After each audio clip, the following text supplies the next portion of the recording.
Hello everyone, नमस्कार। स्वागत है आपका इंडिया के बेस्ट एजुकेशनल प्लेटफॉर्म डाउट नट पर। मैं हूं योगेश चंद्र शुक्ला और आपका स्वागत है हमारे चैनल योगेश शुक्ला बायोलॉजी पर। आज हम स्टार्ट करने जा रहे हैं एक बड़ा टॉपिक, बहुत बड़ा टॉपिक, जिसके ऊपर बोर्ड में नीट पे हर बारी क्वेश्चन आता ही आता है, और वो है सबसे बड़ी बात, आनुवांशिक रोग, सिकल सेल एनीमिया, थैलेसीमिया, वर्णांधता, और इसके अलावा थैलेसीमिया, फिनाइलकीटोन यूरिया, और सबसे बड़ी चीज एक और बीमारी जो डाउन सिंड्रोम, टर्नर सिंड्रोम। ये सारी चीजें आज डिटेल में आपको एनसीईआरटी हाईलाइट के माध्यम से पढ़ाई जाएंगी। तो स्वागत है आपका बच्चे आज के सेशन पे।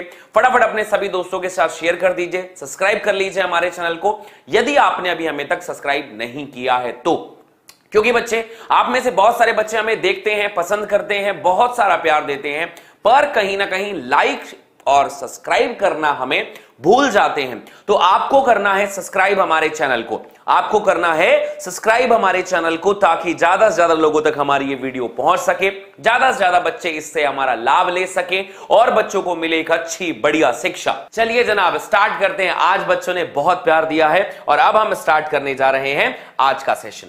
एक बात बेटा, पहले पूछूंगा 5 सवाल, सारे बच्चे जवाब दीजिएगा कि उस 5 सवालों के जवाब क्या क्या हो सकते हैं। वेरी फर्स्ट थिंग, पहला क्वेश्चन आपको मुझे बताना है एक उत्परिवर्तनकारी का नाम, एक उत्परिवर्तनकारी का नाम, परिवर्तन जन जो भी होता है, जिसे म्यूटाजन कहते हैं, का नाम बताइए कौन है उत्परिवर्तन जन का उदाहरण। एक पहला एग्जाम्पल आप ये बताएंगे कि कौन है आखिर जो उत्परिवर्तन कर सकता है। पहला पॉइंट हो गया। दूसरे पॉइंट पे आते हैं मेरे बच्चे, दूसरा सवाल आपसे पूछा जाएगा कि एक और क्वेश्चन आ सकता है कि जीन मैपिंग किसने की थी। बताइए, ये सवाल बहुत पूछा जाता है, जीन मैपिंग किसने की, ये दूसरा सवाल है, जीन मैपिंग किसने की। तीसरा सवाल आपके सामने है, कमेंट सेक्शन पे फटाफट जवाब देते रहिएगा। ये इससे आप लोगों का पूरा रिवीजन हो जाएगा और आप लोगों को मिलेगा एक कंप्लीट नॉलेज। पुरानी क्लासेस देख लीजिएगा अगर आपसे ये चीज नहीं बन रही है। आप में से बहुत सारे बच्चे नए होंगे हमारे लिए, और उन बच्चों को इस क्वेश्चन के आंसर के लिए पुरानी वीडियोस की प्लेलिस्ट जरूर देखनी चाहिए, उसमें देखकर आप अपने आप को कंफर्म कर सकते हैं।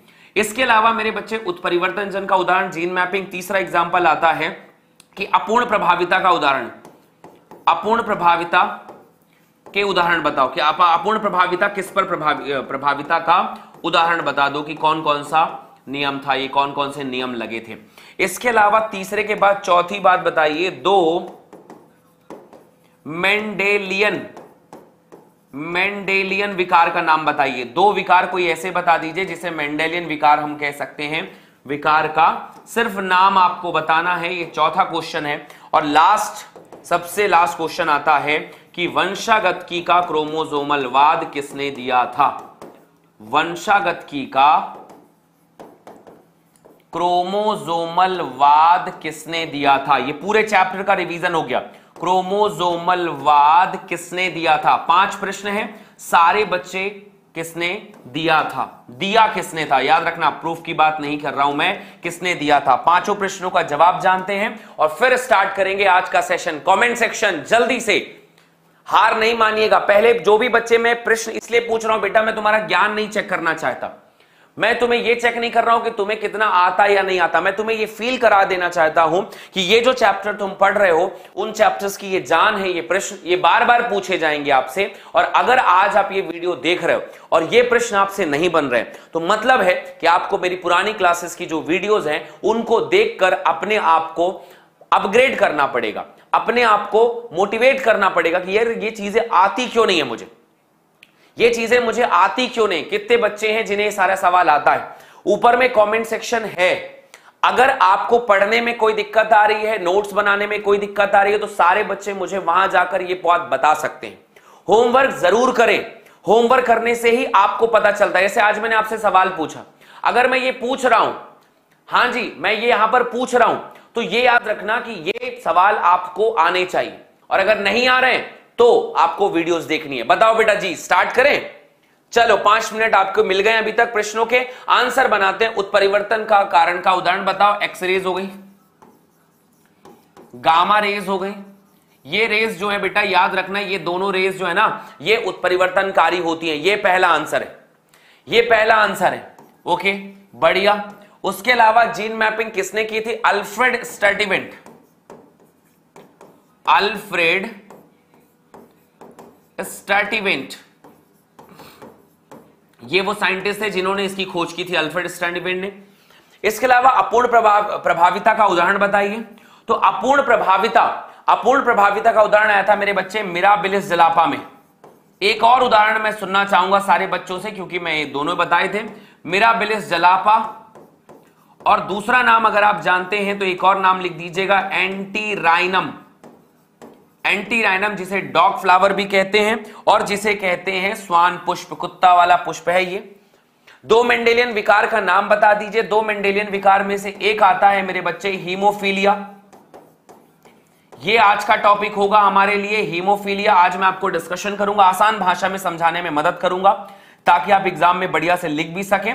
और दूसरा लिख लेना सिकल सेल एनीमिया, क्योंकि ये लोग सिर्फ जीन में बदलाव होता है, यहां पर पूरा का पूरा क्रोमोसोम बदलाव नहीं होता, जीन में बदलाव होता है, जिसकी वजह से ये सारी चीजें आती हैं। और सबसे आखिरी वंशागत के क्रोमोसोमल वाद किसने दिया था मेरे बच्चे? तो सटन, ठीक है, एवं बोवेरी। सटन एंड बोवेरी ये साइंटिस्ट थे जिन्होंने दिया था। ये 5 प्रश्न इस चैप्टर की जान है। सारे बच्चे आप लोग इस बात को जरूर याद रखिएगा, और अगर याद है तो चलिए जनाब, अगर आपने कितने प्रश्न बनाए हैं इनमें से बता दीजिए एक बार कमेंट में, और उसके बाद स्टार्ट करते हैं आज का सेशन। इन 5 में से कितने प्रश्न आपसे बन गए हैं?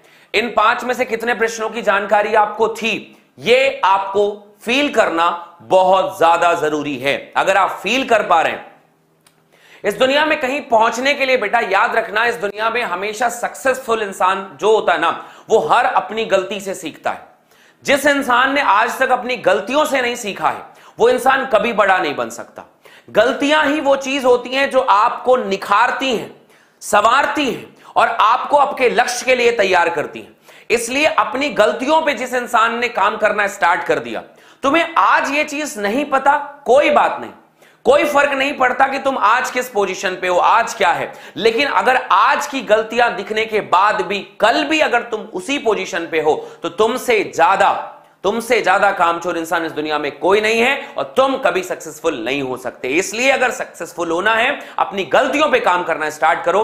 फील करो आज कि ये 5 प्रश्न मुझसे क्यों नहीं बने। मैंने पढ़ा था, क्या अंतर है मेरे टॉपर वाले बच्चों में और मेरे वाले बच्चे, मतलब जो बच्चा आंसर नहीं दिया उसके दिमाग में, क्या अंतर है उसकी आंखों में और मेरी आंखों में, उसके हाथों में और मेरे हाथों में, और उसके टीचर में और मेरे टीचर में? दोनों एक ही चीज है, लेकिन फिर भी एक बच्चा टॉप कर रहा है अपनी मेहनत से, आरंभ 2.0 जैसा बैच जीत रहा है, और एक बच्चा सिर्फ प्रश्नों के जवाब नहीं दे पा रहा है।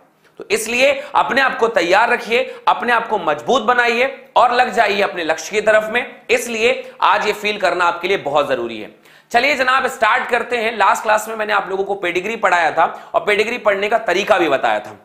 एक बार फिर से इस प्रश्न से शुरुआत करता हूं और आप मुझे बताइए कि इन दोनों में से कौन कौन सा रोग है।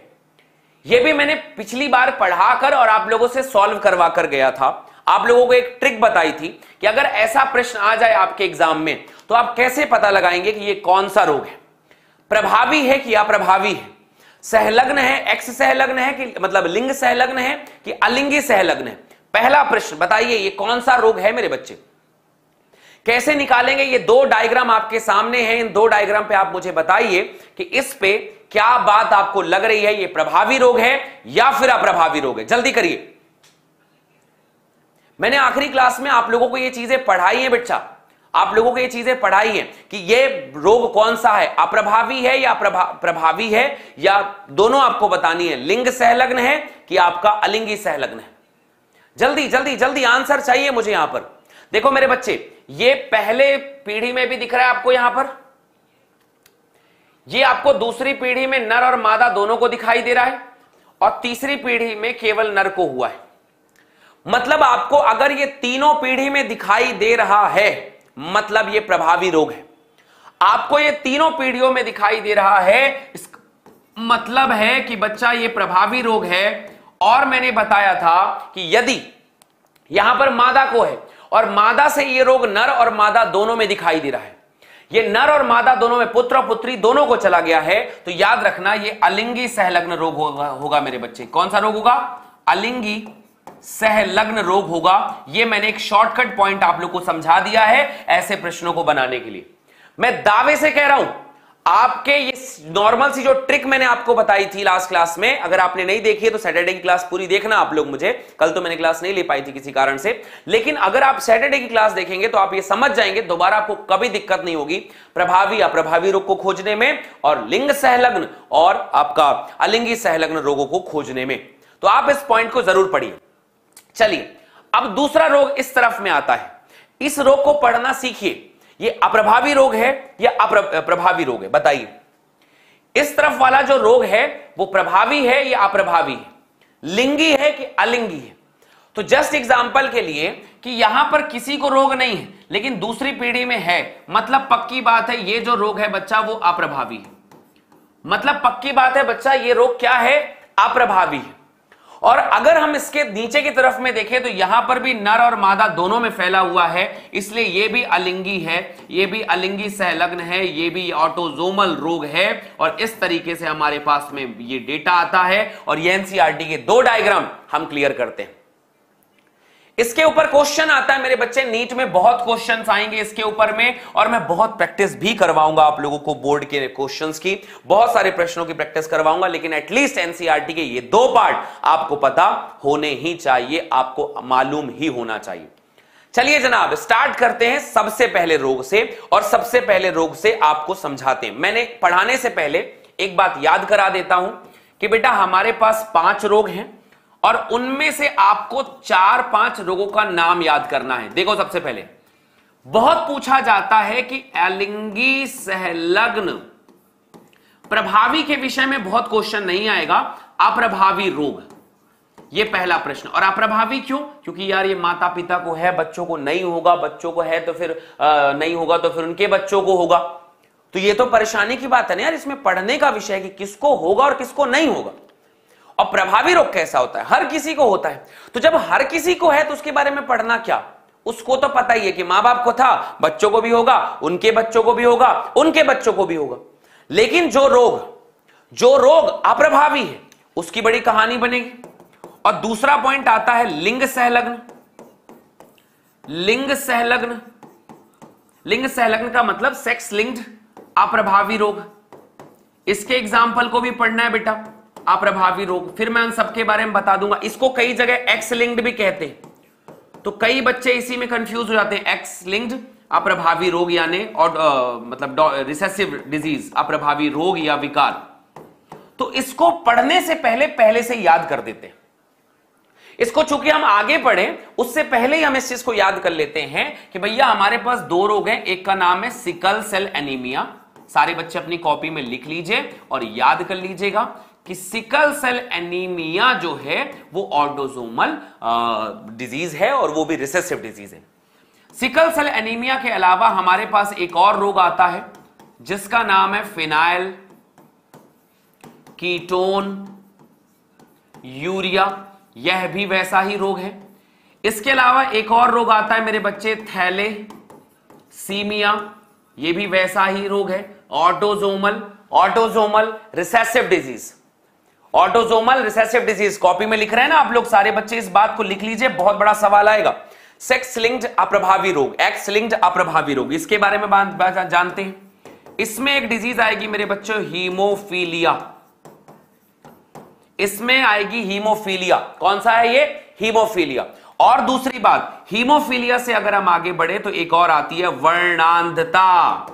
फटाफट कमेंट सेक्शन पे बताइए कि हां जी सर, पता नहीं, दुनिया की बाकी चीजें मुझे नहीं पता, क्या आता है क्या जाएगा नहीं पता, लेकिन अगर इस पॉइंट से सवाल आया तो डंके की चोट पे एक टॉपिक नहीं छोड़ूंगा, एक बिंदु नहीं छोड़ूंगा। मैं कहूंगा कि मुझे याद है कि अलिंगी सहलग्न अप्रभावी रोग कौन सा है, कौन है ऑटोसोमल लिंक्ड रिसेसिव डिसऑर्डर और कौन है सेक्स लिंक्ड रिसेसिव डिसऑर्डर। आज के बाद मैं इसे नहीं भूलने वाला हूं। इसी कॉन्फिडेंस के साथ आगे बढ़ना है, इसी कॉन्फिडेंस के साथ आगे बढ़ना है। चीजें याद रखना। जस्ट एग्जांपल के लिए मैं आपको बताता हूं बच्चे कि मान लो जब आप कोई चीज करने जा रहे हो, अगर आप छोटे मन से जाओगे वो चीज कभी नहीं होगी। अगर आप बड़े मन से जाते हो, नहीं मैं कर सकता और मैं करूंगा, तो चीजें बेहतर वे में ही होगी। आज की क्लास लेने से पहले मेरे पास भी आधा घंटे पहले ऐसी स्थिति थी, क्लास ली जाए ना ली जाए, तबीयत सही लग रही है, नहीं जाएगी क्लास, अच्छी जाएगी नहीं जाएगी, खड़ा हुआ, कहा नहीं, बच्चों को पढ़ाना एक दिन सेशन नहीं हुआ, दूसरे दिन बहुत जरूरी है, और आज ये सेशन हम लेकर रहेंगे। आज आपके सामने हूं कि भले कैसे भी तबीयत लग रही है, लेकिन फुल एनर्जी के साथ आपको पढ़ाने की पूरी कोशिश है। तो इसलिए बच्चा जी, अगर आपके लाइफ में कभी भी ऐसी परिस्थिति आए, अपने अंदर कॉन्फिडेंस लाइए और भिड़ जाइए अपनी जिंदगी में कि यार हमारे काम से बेहतर हमारे लिए कुछ नहीं है, हमारे लिए काम से बढ़ के कुछ नहीं है, हमारा काम है पढ़ाई करना और हम पढ़ेंगे। चलिए जनाब, सबसे पहला रोग हीमोफीलिया। क्या जानते हैं आप हीमोफीलिया के बारे में? जितने पॉइंट आज मैं एनसीईआरटी के हाईलाइट करूंगा, उतने ही बिंदु आपको आज पढ़ने हैं मात्र। फिर इसके ऊपर मैं क्वेश्चन बनवा दूंगा, नोट्स बनवा दूंगा, आपको टेंशन लेने की जरूरत नहीं है, नोट्स इसी से बन जाएंगे। आप क्या आज को आपको समझना है, हीमोफीलिया शब्द से ही समझ में आ रहा है रक्त से संबंधित रोग है। शब्द से ही समझ में आ रहा है रक्त से संबंधित रोग है। और सारे बच्चे इस बात को समझ लीजिए सबसे पहले कि यह कौन सा है, सेक्स लिंक्ड है कि ऑटोसोमल है। पहला प्रश्न यही पूछा करिए खुद से कि यह सेक्स लिंक्ड है कि ऑटोसोमल है। तो आप बताना पहली जरूरी बात कि बेटा जी यह लिंग संलग्न रोग है। पहला पॉइंट आप अपनी कॉपी में पहला पॉइंट यही लिखेंगे कि यह लिंग संलग्न रोग है। पहला चीज हो गया। दूसरे शब्द पे आते हैं, अब इसके नाम पे पहुंचो। नाम है हीमोफीलिया। ऐसा कुछ समझिए कि हीमो मतलब रक्त, और रक्त के थक्का को डीले कर देने वाली बीमारी। रक्त के थक्का को देर, ऐसा नहीं कि रक्त का थक्का जमता नहीं, जमेगा, लेकिन जो चीज 8 मिनट में 7 मिनट में हो जानी चाहिए वो 30 मिनट 40 मिनट 1 घंटे 2 घंटे या फिर 2 दिन 4 दिन लगाए। तो क्लॉटिंग का प्रोसीजर, रक्त के थक्का जमाने की जो प्रक्रिया है, वो अगर लंबी जा रही है तो वो हीमोफीलिया है। कैसे समझे? बहुत सारे बच्चे haemophilia, thalassaemia, sickle cell anaemia सब में गोल गोल घुमा देते हैं। तो याद रखना हीमोफीलिया क्या है बच्चा? अगर इसका प्रभाव रहित मतलब प्रभाव रहित वाहक नारी से नर संतति को रोग का संचार होता है, इस रोग में रुधिर का थक्का बनने से संबंध एकल प्रोटीन प्रभावित हो जाएगा। इसमें होता क्या है? इसमें प्रभाव रहित वाहक इस नारी है। किससे किसमें फैलता है? एक कैरियर नारी है, कैरियर नारी से हमेशा नर संतति को फैलता है। ये दूसरा पॉइंट होता है। इसका मतलब क्या है ये भी मैं आपको बता देता हूं। ये दूसरा पॉइंट हो गया आपके सामने बच्चे, कि हमेशा कैरियर फीमेल से मेल को जाता है, कैरियर फीमेल से मेल को जाता है। हमेशा इसमें कैरियर फीमेल से मेल को ये रोग ट्रांसफर हो जाता है। ये एक केस है जिसमें बहुत बड़ा पॉइंट आता है। दूसरी बात, इसमें प्रॉब्लम क्या है? रुधिर का थक्का जमना, रक्त का थक्का जमने वाला एक प्रोटीन है, वो प्रोटीन प्रभावित हो जाता है। अब वो ना प्रोटीन है और ना रक्त का थक्का जम रहा है, ना ही तो प्रोटीन है और ना ही रक्त का थक्का जम रहा है। तीसरी बात हो गई। चौथे बात पे आते हैं। यह प्रोटीन श्रृंखला, इसके कारण से एक छोटी सी चोट भी होती है ना, तो रुधिर का निकलना बंद ही नहीं होता। बह रहा है, बह रहा है, बह रहा है। ऐसा प्रोटीन प्रभावित हो गया, ऐसा प्रोटीन बदल गया थोड़ा सा उस बदलने से कि अब रक्त का थक्का जम ही नहीं रहा है। ब्लड बह रहा है तो बह रहा है, और बहराई से ब्लीडर डिजीज भी कहते हैं। इसी को ब्लीडर डिजीज भी कहते हैं। तो खून ही खून हो जाता है अगर आपको थोड़ी सी चोट लग गई तो। अब यहां से नीचे फैलने की क्या तरीके हैं? विषम युग्मजी नारी वाहक से यह रोग पुत्रों में जाता है। नारी के रोगग्रस्त होने की संभावना बहुत विरल है। नारी रोगग्रस्त नहीं होती है ज्यादातर। अब रीजन क्या है इसके पीछे बताया जाएगा। नारी के ना होने के पीछे रीजन ये है कि अगर किसी मेल को हीमोफीलिया है और फीमेल को भी हीमोफीलिया है, दोनों केस में जब किसी कोई होगा तभी रोग आगे फैलेगा। तबकि अगर किसी महिला और पुरुष को यह रोग बचपन से है तो वो उतने उम्र तक जिंदा ही नहीं रहते कि उनके बच्चे को भी एक साथ जो है महिला को हो जाए। तो महिला में बहुत विरल है। इसके पीछे रीजन मैं आपको बताता हूं कि क्या रीजन है, कैसे फैलता होगा, क्या होता होगा, मैं समझाता हूं। क्योंकि इस प्रकार की नारी की माता को कम से कम वाहक और पिता को कम से कम हीमोफीलिया से ग्रस्त होना आवश्यक होता है, जो अधिक वय तक जीवित नहीं रह पाता। इसके लिए मेल को होना चाहिए और मेल जिंदा ही नहीं रह पाएगा। समझ रहे हो बात को? हमेशा इसमें क्या होता है कि लड़के को हुआ, लड़का कुछ दिन के बाद खत्म हो जाएगा, ऐसा नहीं कि जिंदगी भर जिंदा रहेगा। अब लड़का वयस्कावस्था तक पहुंचा ही नहीं, लड़का जवान हुआ ही नहीं, तो लड़के से लड़की में फैलने का चांसेस बहुत कम हो जाता है। मेरी बात समझ रहे हैं? बहुत कम हो जाता है। इसको और समझाता हूं मैं आपको और डिटेल में। महारानी विक्टोरिया, ये है इंग्लैंड की रानी एलिजाबेथ, जिन्हें कहा जाता है अनेक हीमोफीलिया से ग्रस्त वंशज थे और नारी स्वयं रोग की वाहक थी, तो इस तरीके से फैलता रहता है। अब मैं आपको समझाता हूं कि ये फैलता कैसे, ध्यान समझना।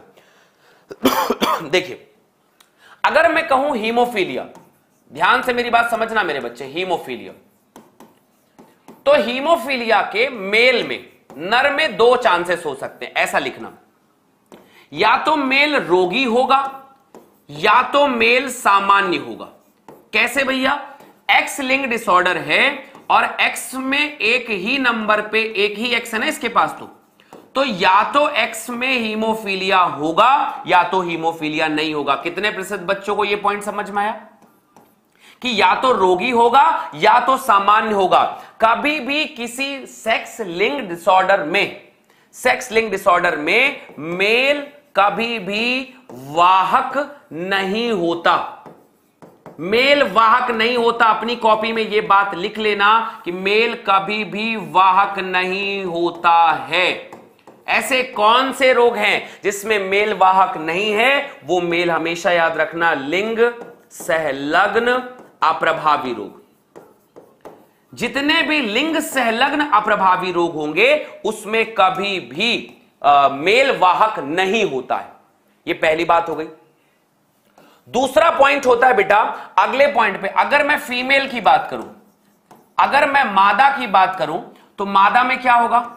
सबसे पहला होगा, मान लेते हैं XX लिखा हुआ है, तो मादा सामान्य है, इसे कोई रोग नहीं, इसके पास तो यार X2 है ना।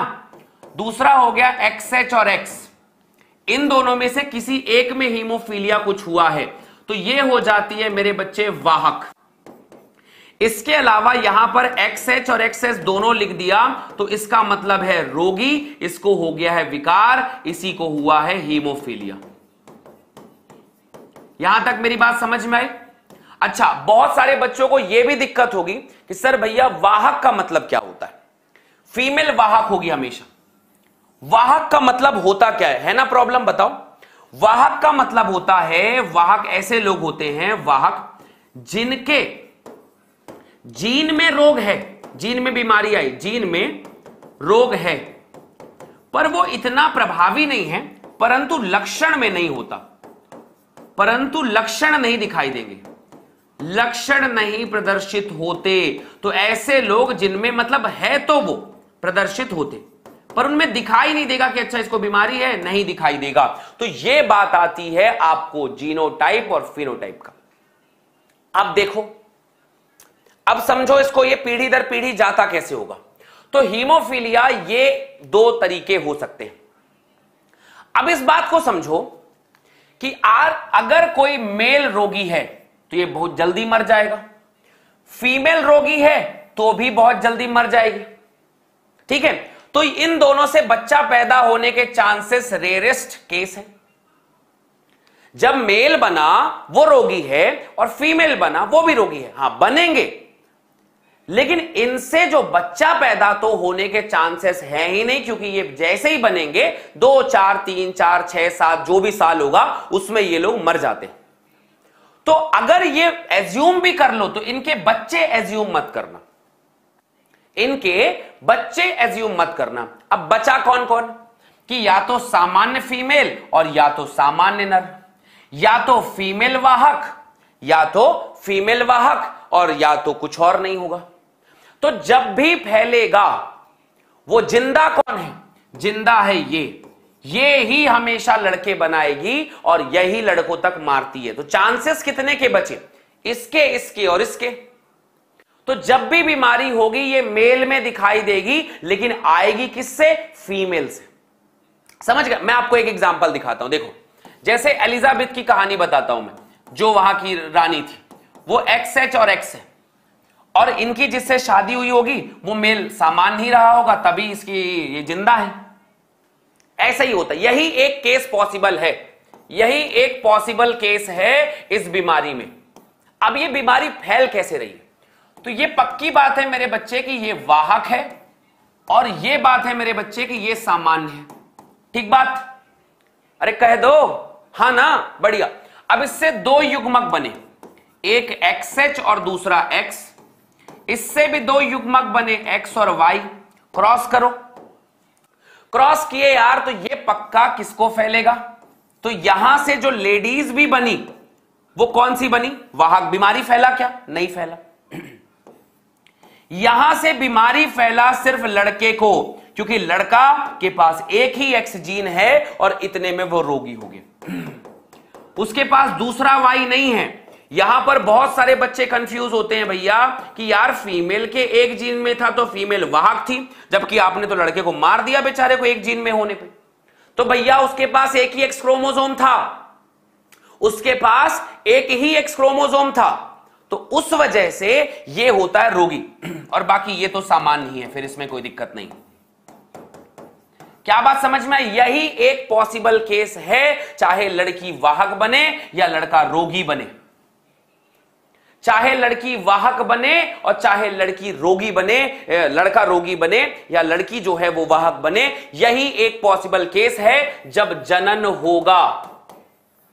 जब जनन होगा, सामान्य सामान्य के बीच में क्रॉस हो रहा है, कोई दिक्कत नहीं है।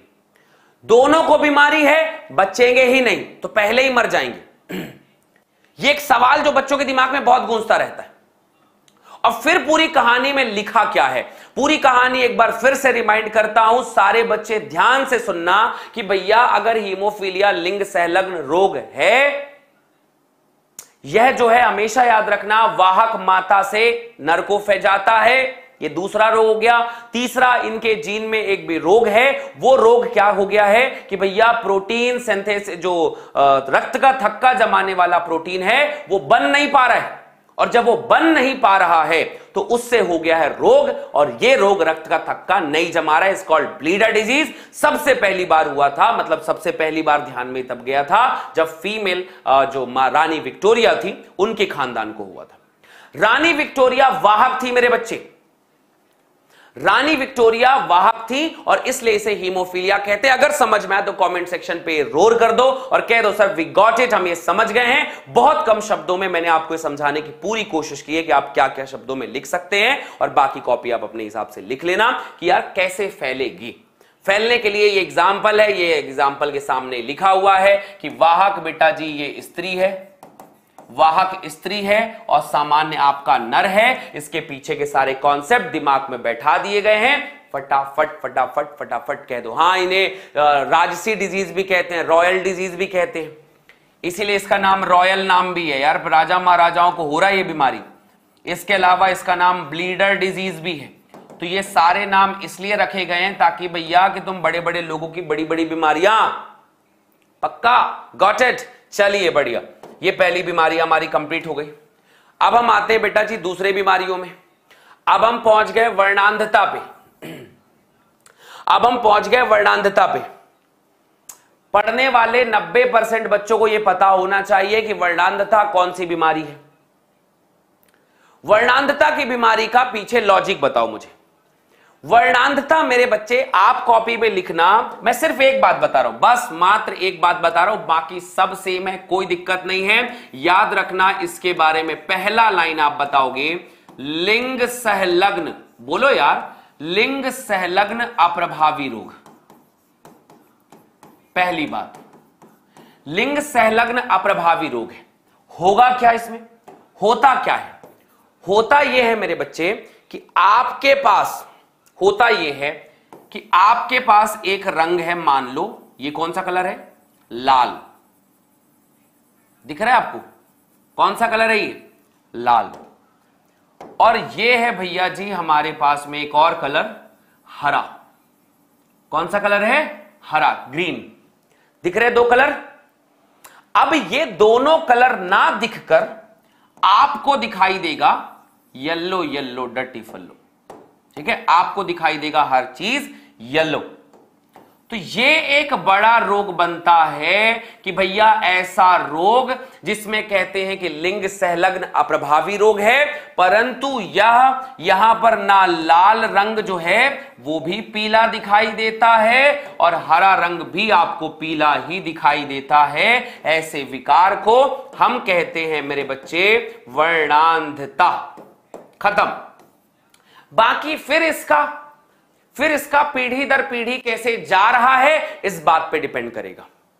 पीढ़ी दर पीढ़ी कैसे जा रहा है इस बात पे डिपेंड करेगा। तो भैया ये लाल दिख रहा है तुम्हें, ये लाल और हरा दोनों अगर तुम्हें पीला दिखाई दे तो समझ लेना कि भैया ये तीन बातें आपके सामने हैं।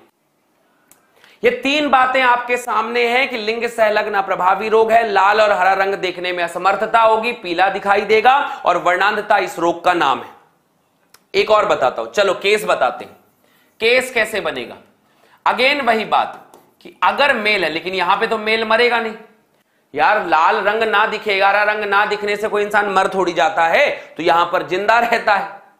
तो यहां पर जिंदा रहने के चांसेस अलग अलग है भी ये हीमोफीलिया जैसा, फैलेगा भी ये हीमोफीलिया जैसा ही, लेकिन हीमोफीलिया वाले केस में जिसको रोग होता है वो मर जाता है। यहां पे थोड़े ना मर जाएगा यार कि तुमको लाल नहीं दिख रहा है तो ना ना ना ना मैं लाल नहीं देख पा रहा हूं, मैं मरने वाला हूं। मर जाएगा क्या आदमी? नहीं ना। तो मेल कितने टाइप के होंगे? देखो मेल दो टाइप के होते हैं, एक XY मतलब भैया सामान्य है, और दूसरी जगह लिखा रहेगा XCY। सी का मतलब वर्णांधता, ये अपने लिखने का तरीका है XCY, इसको है भैया वर्णांधता। सारे बच्चे मुझे बताइए कि क्या ये वाहक होगा? क्या मेल में कभी वाहक होगा? ठीक है। दूसरी बात, अगर मान लेते हैं फीमेल है तो फीमेल में तीन केस होते हैं, एक तो XX, दूसरा X और CY, XC और X, और तीसरा XC और XC। तो भैया ये हो गई हमारी सामान्य महिला, इसको कोनो रोग नहीं है। ये है हमारी वाहक महिला जिसको खुद को तो नहीं है लेकिन दूसरे को फैला देगी। तीसरी महिला हमारे सामने XC और XC है, इसे भैया वर्णांधता है, इसे वर्णांधता है। ये तीन केस यहां पर बनता है। सारे बच्चे इस बात को लिख लेना, क्या ये वाहक होगा? Male never be as a carrier, male वाहक नहीं होगा। ऐसा कौन सा रोग है जिसमें मेल वाहक कभी नहीं होता? Sex link recessive disorder. Sex link recessive disorder comment section पे एक बार रोर कर दीजिए, वीडियो को लाइक कर दीजिए, ऊपर का होमवर्क जरूर करिएगा। विजेता बैच की कल आखिरी डेट है, तो आप सारे बच्चे उस डेट पे सारी चीजें जरूर मतलब अपने आप को रजिस्टर कर लीजिए ताकि आपको सारी बैचेस मिल जाएं। भैया जी स्टार्ट करते हैं। मेल वाहक नहीं होगा। आइए आते हैं एनसीईआरटी के पॉइंट्स को पढ़ लेते हैं। आइए एनसीईआरटी के बिंदुओं को पढ़ लेते हैं भैया कि एनसीईआरटी क्या क्या बताती है। अरे कौन लाइक करेगा, कौन शेयर करेगा, कौन सब्सक्राइब करेगा चैनल को? फटाफट शेयर करो। आ जाओ भैया। यह लिंग संलग्न अप्रभावी रोग है। वेरी फर्स्ट थिंग, पहला पॉइंट आपकी कॉपी में यही लिखा रहेगा। क्या होता है? आपको लाल रंग और हरा देखने के लिए आपकी आंखों में एक प्रकार की कोशिका होती है, रॉड सेल्स। पता है आपको?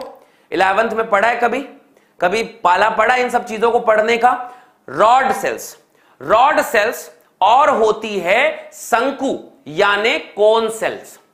कोन सेल्स आपको रंग दिखाने का काम करती है। दो कोशिका होती है ना, एक इमेज दिखाएगा और एक इमेज के रंग को दिखाएगा। तो रॉड कोशिका जो है वो इमेज दिखाता है और कोन्स कोशिका आपको रंग दिखाती है। तो कोन्स कोशिका के तीन रंग होते हैं, लाल, नीला और हरा, रेड ब्लू ग्रीन। तो ये भैया लाल और हरा वाला दिक्कत हो गई, जीन में दिक्कत हो गया। अब जब जीन में दिक्कत हो गया तो प्रॉब्लम हो जाती है। सुनो, तो यह विकार लाल और हरे रंग के संवेदी शंकु, शंकु का मतलब याद रखना भैया हमारी कोशिका का नाम बोल रहा है, कोशिका का नाम बोल रहा है। ये कोशिका है हमारी आंखों में।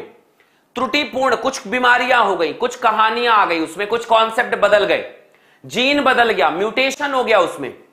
तो इस ये बच्चा जो है लाल और हरे रंग में विभेद नहीं कर पाएगा। उसे लाल भी पीला दिखाई देगा, हरा भी पीला दिखाई देगा। इसलिए ऐसे व्यक्ति को बताओ मुझे कि क्या कभी ड्राइवर बनना चाहिए? एक सवाल पूछा जाता है कि भैया वर्णांधता के जो रोगी है उसे कभी ट्रेन का ड्राइवर नहीं बना सकते, लोको पायलट नहीं बना सकते। भैया क्यों? इसलिए नहीं बना सकते क्योंकि वो लोको पायलट बनेगा तो हरा को देखेगा पीला, पीला मतलब कौन सा रंग होता है? जाने वाला, कि यार भाग जाओ फटाफट। पीला का मतलब तो यही होता है ना कि यार दफा हो जाओ, यहां से निकल जाओ सामने से। लाल का मतलब होता है रुकना, हरा का मतलब होता है जाना। दोनों नहीं देखेगा वो, उसको दिखेगा पीला, जाने दो यार फटाफट। तो जब वो जाने दो तो उसको नहीं बनाया जा सकता, इसीलिए कहते हैं। तो विभेद नहीं कर पाता। अब कैसे होता है यार? ये एक्स क्रोमोसोम में कुछ उत्परिवर्तन के कारण आता है। यहां पर यह बोला जाता है पुरुषों में ज्यादा होता है, पुरुषों में 8% होता है। क्यों बेटा? क्योंकि पुरुषों के पास एक एक्स क्रोमोसोम है और उसके प्रभावित होने के चांसेस ज्यादा है, जबकि महिलाओं में 2 एक्स गुणसूत्र हैं, इसलिए 0.4। मतलब इसमें ज्यादा चांसेस किसको है? मेल को। ज्यादा परेशानी किसको होगी? मेल को। 8% के आसपास मेल को ज्यादा होता है और 0.4% के आसपास चांसेस है कि फीमेल को हो सकता है ये। ठीक है, इसका कारण यह है कि लाल हरी वो जो वर्णांता के लिए उत्तरदायी होता है जीनों का क्रोमोसोम एक्स पर उपस्थित होता है। पुरुष की कोशिकाओं में केवल एक एक्स क्रोमोसोम है, जैसा कि मैंने बताया। नारियों में 2 क्रोमोसोम्स होते हैं। यह पॉइंट बड़ा इंपॉर्टेंट है भैया, यह बड़ा इंपॉर्टेंट पॉइंट है। आपसे पूछा जाएगा कि यार इसको ये लड़कियों को ज्यादा फैलती है, लड़कियों को क्यों नहीं? तो आप बताओगे लड़कों में एक एक्स क्रोमोसोम है, मेरी मुर्गी की एक टांग, और उसी से सारी बीमारी फैलाऊंगा, ठीक है, और उसी से उछलूंगा भी और उसी को खा भी लूंगा। तो ये पॉइंट आ जाता है। सॉरी सावन की बात है, सब फालतू बात नहीं करते, सावन चल रहा है, ठीक है। तो पॉइंट पे आते हैं कि भैया एक एक्स क्रोमोसोम है, तो एक एक्स क्रोमोसोम जो है वो उसी पे है, उसी पे सारे रोग फैलाएगा। और फीमेल के पास 2 एक्स क्रोमोसोम है, तो कुल मिलाकर दबा देता है, वो ज्यादा बीमारी रोग फैलाने का काम नहीं करता है। ये कहानी हो गई। परंतु नारियों में 2 एक्स क्रोमोसोम है, इसलिए ऐसा होता है। अब किसी ऐसे जीन की वाहक नारी के पुत्र के वर्णांध होने की संभावना 50% है, क्योंकि एक्स संलग्न जीन अप्रभावी है। तो इसके बारे में बताते हैं कि वो कैसा कैसा है। अतः विषम युग्मजी जननी स्वयं वर्णांध नहीं होती। इसका अर्थ यह है कि प्रभाव दूसरे विकल्पी खुद वर्णांध नहीं होगी। अगर वो विषम युग्मजी भी है तो वो खुद वर्णांध नहीं होती। महिलाएं जो है अगर विषम युग्मजी भी है, विषम युग्मजी का मतलब होता है बेटा कि एक्स सी और एक्स बी है, तब भी उसे उतना रोग नहीं घेरेगा, ठीक है। दूसरे विकल्पी के अप्रभावी होने के कारण निरुद्ध हो जाता है। पुत्री मादा संतति सामान्यतः वर्णांध नहीं होती जब तक कि मां वाहक और पिता वर्णांध ना हो। कैसे फैलेगा? अगली पीढ़ी को कैसे जाएगा? अगली पीढ़ी को 3 तरीके से जा सकता है। देखो ध्यान से, यहां पर ये एक्स सी और वाई है, ये पहला रोग है, इसको हो सकता है। और दूसरी बात आती है एक्स सी और एक्स सी। यही एक चांस है जब महिलाओं को होगा। ये लाइन आखिरी वाली जो है ना, पता नहीं एनसीईआरटी वाले लिख क्यों देते हैं, पूरा लिखना चाहिए तो अधूरा एक केस को लिख देंगे, बस एक केस लिख देंगे और उसी के ऊपर सारा सवाल पूछा जाएगा। सवाल पूछा जाएगा कि यार कैसे होगा ये वाला। तो आप बताना भैया जी, एक एक्स सी और वाई हो गया और दूसरा ये हो गया। इसमें दोनों रोगी हैं, महिला भी रोगी है और पुरुष भी रोगी है। महिला भी रोगी है और पुरुष भी रोगी है, मान लो। अच्छा, महिलाओं में दोनों में चांसेस होते ही नहीं है, तो महिलाओं में जब दोनों चांसेस नहीं है तो महिलाओं में वाहक होना चाहिए। जब महिलाएं वाहक हो गई अगर, तो मान लो अगर महिला वाहक हो गई, एक्स सी और एक्स हो गया, ये वाला ये भी वाहक है और ये रोगी है, तो ऐसे केस में आपको रोग हो सकता है। और महिलाओं को कैसे होगा? ये वाला रोग होगा, ये महिला को हो गया महिला को। समझ रहे हैं बात को? तो इस तरीके से फैलता है रोग भैया। इसके केस बनाने पड़ेंगे कि किसको फैल रहा है, मां से बच्चे को जा रहा है, किसको जा रहा है, वगैरह वगैरह वगैरह वगैरह वगैरह वगैरह। ये है आपका जिसे कह सकते हैं भैया कि लिंग संलग्न अप्रभावी रोग। एक बात बताओ मुझे, एक प्रश्न पूछता हूं, इसके बाद फिर नेक्स्ट सेशन में और बहुत जबरदस्त चीजें पढ़ेंगे, लेकिन एक बात एग्जांपल के तौर पर बताओ मुझे, सिर्फ 2 पॉइंट बताना कि भैया जी पहला पॉइंट बताओ कि इसमें हमेशा ये क्यों कह रहा है कि भैया महिला से पुरुष में जा रहा है, महिला से पुरुष में जा रहा है? क्योंकि जनाब ये जो बीमारी है, ये जो रोग हैं, ये हैं आपके सेक्स लिंक डिसऑर्डर्स। तो ये हमेशा किस में जाते हैं? अगर किसी मेल को है तो पुत्री को जाएंगे, अगर पुत्र को है तो अगर माता को है तो पुत्र में जाएंगे। यही कॉन्सेप्ट है, इनमें क्रिस क्रॉस होता है। इसे हम क्या कहते हैं बच्चा? क्रिस क्रॉस कहते हैं। क्रिस क्रॉस कहने का मतलब यह है कि अगर लड़के को है, मतलब पिताजी को है तो पुत्री को जाएगा, और माताजी को है तो पुत्र को ट्रांसफर होता है। क्या बात कहते हो बच्चा लोग? ये दो रोग यहां पर समाप्त हो गए। आनुवांशिक रोग पार्ट 2 कल आएगा, और कल फिर अपन कंप्लीट करेंगे सिकल सेल एनीमिया, थैलेसीमिया और फिनाइलकीटोन्यूरिया, और साथ ही साथ में एक दो और टर्नर सिंड्रोम और बाकी सारी चीजें। मुझे उम्मीद है आज का सेशन आपको पसंद आया होगा, समझ में आई होंगी सारी चीजें। वीडियो को लाइक कर दीजिएगा, शेयर कर दीजिएगा अपने सभी दोस्तों के साथ में, सब्सक्राइब भी कर लीजिएगा हमारे चैनल को। और सब लोग एक बात याद रखना बेटा जी कि इस चैनल पे बोर्ड और नीट दोनों की क्लासेस आपको पर्याप्त मिल रही हैं, इसलिए प्लीज डू सब्सक्राइब जरूर करें, बेल आइकन प्रेस कर लीजिए। इसके अलावा बेटा जी आप हमारा आज का पीडीएफ प्राप्त करने के लिए इंस्टाग्राम हैंडल फॉलो कर सकते हैं और टेलीग्राम हैंडल फॉलो कर सकते हैं, योगेश सर बायोलॉजी।